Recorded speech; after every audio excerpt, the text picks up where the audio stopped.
There's this thing that happens when you've been living your life for everyone else. You start to notice this exhaustion. Not the kind that comes from a busy day or too little sleep. I'm talking about that like bone deep fatigue that seeps into you when you've been performing yourself for everyone else instead of living your life for you. You know what I mean, right? You walk into a room and immediately your brain starts calculating, what do they need me to be right now? Do they need me to be the helpful one, the chill one, the funny one who makes everybody comfortable, the one who doesn't have opinions that might make anyone uncomfortable? Because like nothing's more dangerous than other people being uncomfortable, right? It's like you're constantly auditioning for the role of you. Except that it's not actually yourself that you're playing. It's this really carefully curated version that you think that people will like better. I was talking to a client the other day and she said something that just broke my heart open. She said, Bea, I got a promotion at work and my first thought wasn't excitement.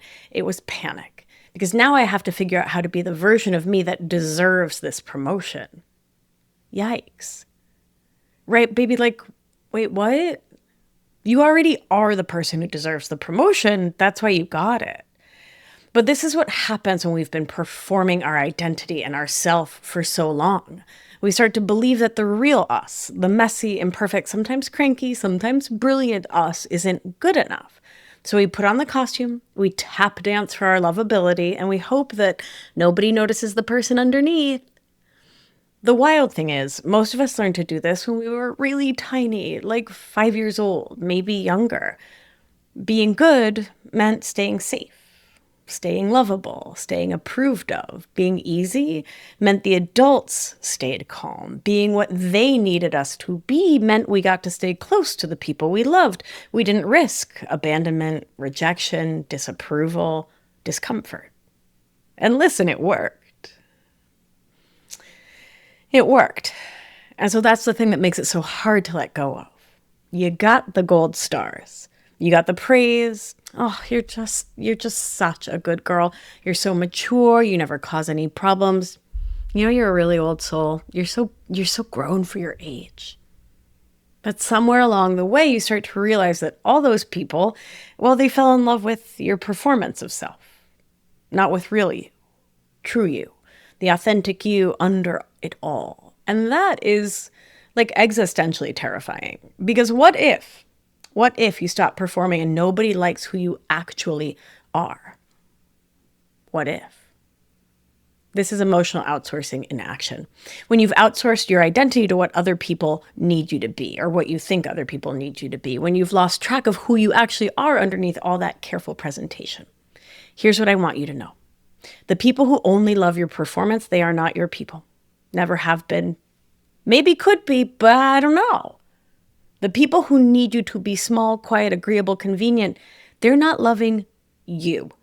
They're loving what you do for them, what you create for them, the worldview you allow them to have and exist in by being a version of you that's palatable.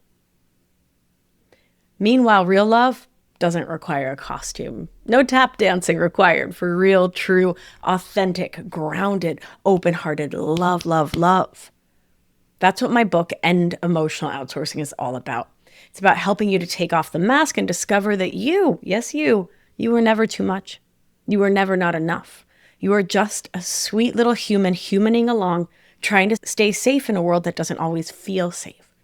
And the most beautiful thing, when you stop performing, when you start showing up as your actual self, the right people will find you. The people who love your laugh that's too loud, your opinions that are too strong, your feelings that are too big, who love your shyness and your excitement too. My beauty. You can stop performing. Really, truly. This big, messy world needs the real you, not the performing you.